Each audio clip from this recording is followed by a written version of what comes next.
Estamos com saudade de vocês, espero que essa pandemia acabe o mais rápido possível. Agora nós iremos para a revisão de história. Tudo aquilo que a gente deu em sala de aula, falou em sala de aula, escreveu em sala de aula, a gente vai revisar agora. Qual a importância da história? Eu fiz sempre essa pergunta para vocês. Qual a importância? Porque a gente tem que estudar história, né? Então, para isso, a gente tem que saber o significado da palavra história e dessa disciplina, né? História é a ciência que estuda as sociedades, o homem, através dos tempos, ou seja, através do tempo na Terra, o que ele fez, o que ele produziu, o que ele deixou. História também significa investigação do passado. Aquilo que pessoas, seres humanos fizeram no passado, a gente investiga, a gente pesquisa sobre isso e a gente escreve sobre isso também. E quem é a pessoa que estuda sobre história ou que investiga isso? O historiador. Ele é o especialista que estuda história, que você vê aí na tela. Então, ciência que estuda as sociedades, o homem através dos tempos, significa também investigação do passado, e o historiador é o especialista que estuda a história. A gente também trabalhou na sala de aula fontes históricas. Então, o que são fontes históricas?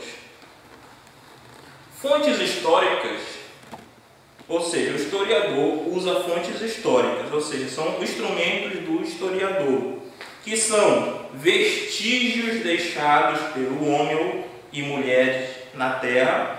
Tudo que foi produzido ou tem interação com o ser humano pode ser considerado uma fonte de estudo para a história, ou fontes históricas. Podemos classificar a história em fontes históricas escritas. Lembra quando a gente começou a falar sobre isso na sala de aula? A gente começou a citar algumas fontes históricas. A primeira, a fonte histórica escrita, certidões, cartas, testamentos, livros, jornais, revistas, entre outros. Tudo aquilo que foi escrito pode ser em papel, pode ser em uma rocha, em madeira. É escrito, é uma fonte escrita, uma fonte histórica escrita. Fontes não escritas, pedras, cerâmicas, objetos, entre outros. Ou seja, são moldes, são modelos, pode ser uma estátua, pode ser um formato de alguma coisa. Isso são fontes não escritas, mas têm um significado. Fontes audiovisuais ou audiovisual. Cinema, televisão, música e vários tipos de gravações.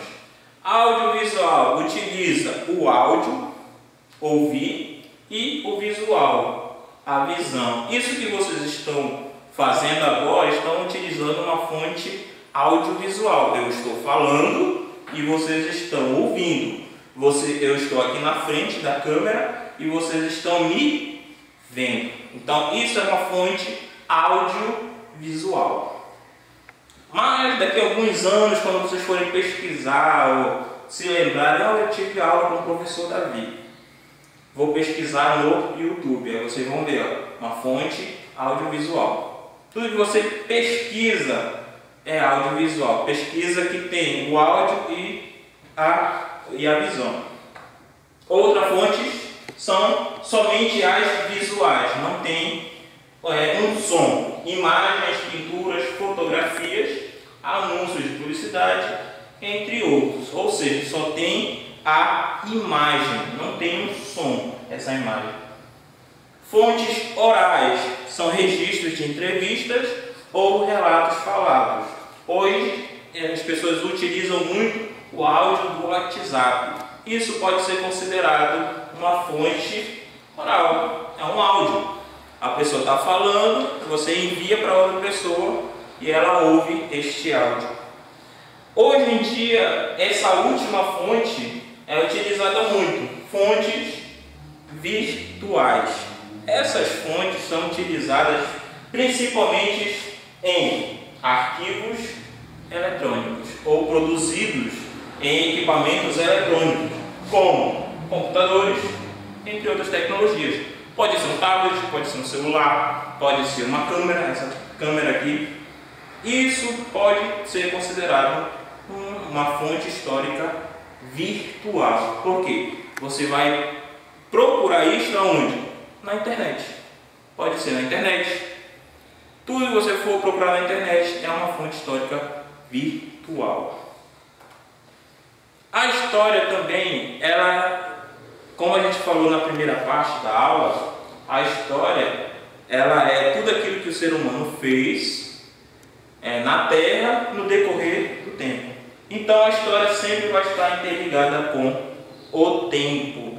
Você falar história, o tempo vai estar interligado. História e tempo. Um acontecimento de longa duração só é revelado por meio de um estudo histórico, porque não pode ser percebido pelos contemporâneos, ou seja, uma história antiga, fatos antigos ocorridos assim na Grécia Antiga ou no Antigo Egito, ou seja, através de um estudo sobre Grécia Antiga ou Antigo Egito, podemos conhecer como era a sociedade dessas duas culturas. Tipos de tempo. Nós estudamos isso na sala de aula. Tempo cronológico é o tempo medido pelos relógios ou calendários. Lembra que a gente falou sobre unidades de tempo? Ou seja, são unidades que podem classificar ou podem medir o tempo. Uma delas é relógio e calendário. E dentro do relógio, o que a gente vê, Ou quando a gente pergunta assim, que horas são? A gente está perguntando as horas. E o calendário, a gente vê a data do nosso nascimento, o dia que a gente está, ou daqui a algumas semanas. No calendário a gente estuda tudo isso. Dias, meses, semanas e anos. O relógio, horas, minutos e segundos. Essas são medidas de tempo, ou medidas de unidades de tempo. Horas, minutos, dias, essas são as unidades de medida do tempo. E aqui são alguns instrumentos. Aqui na tela vocês vão ver um dos primeiros relógios que foram fabricados, o relógio do sol. Quando eu fiz a experiência do celular, a lanterna do celular com uma caneta, fazendo o sol, a projeção do sol, fazendo a sombra, que a gente fez na sala de aula, essa foi o primeiro relógio a ser feito, primeira marcação de hora do ser humano. Depois a gente falou da ampulheta, que é uma areia que passa de um recipiente para o outro.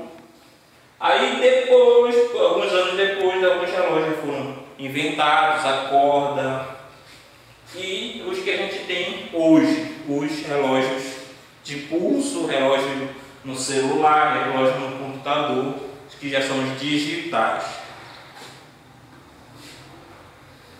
A história também ela é dividida em períodos históricos, a gente chama, períodos da história, que a gente falou também na nossa sala de aula.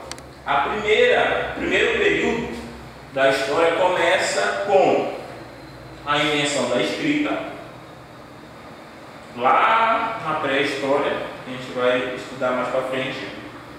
O primeiro surgimento da escrita, ou seja, o primeiro ser humano que começou a utilizar a escrita, até o fim do Império Romano, que vocês vão estudar mais para frente. O segundo período, Idade Média. Lembra quando eu falei na sala de aula da Idade Média? Dos cavaleiros, da tábua redonda, dos reis, dos cavaleiros que utilizavam armadura? É esse período aqui. Idade Média. Termina com a queda de Constantinopla, que é o fim do Império Romano, até o Bizantino, ou Bizâncio, desculpa. Terceiro período da história, modernidade. ou termina com a Revolução Francesa. Começa com a queda de Constantinopla e termina na Revolução Francesa, que foi muito importante para a nossa história. E o quarto período é a contemporaneidade, que começa com a Revolução Francesa até os dias atuais. Então, o que a gente está vivendo hoje é contemporaneidade, é contemporâneo, a história é contemporânea, ou seja, história atual. Atual desde a Revolução Francesa até hoje. Pode-se falar sobre contemporaneidade.